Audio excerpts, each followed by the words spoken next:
In this short video, I would like to show you the settings where you can edit the legal business name for your Shopify store. So first of all, log in Shopify account, then go to settings, and then look for the basic information section and click on edit.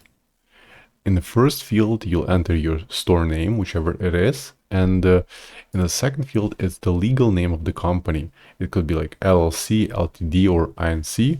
And for example purposes, let me just call it development store INC. Again, this is just for example purposes. And once we save it, you'll notice this information will be reflected on some pages on your website, such as privacy policy. Let me go to privacy policy and refresh it. Here we go. As you can see, it's reflected here, so now I can just save it.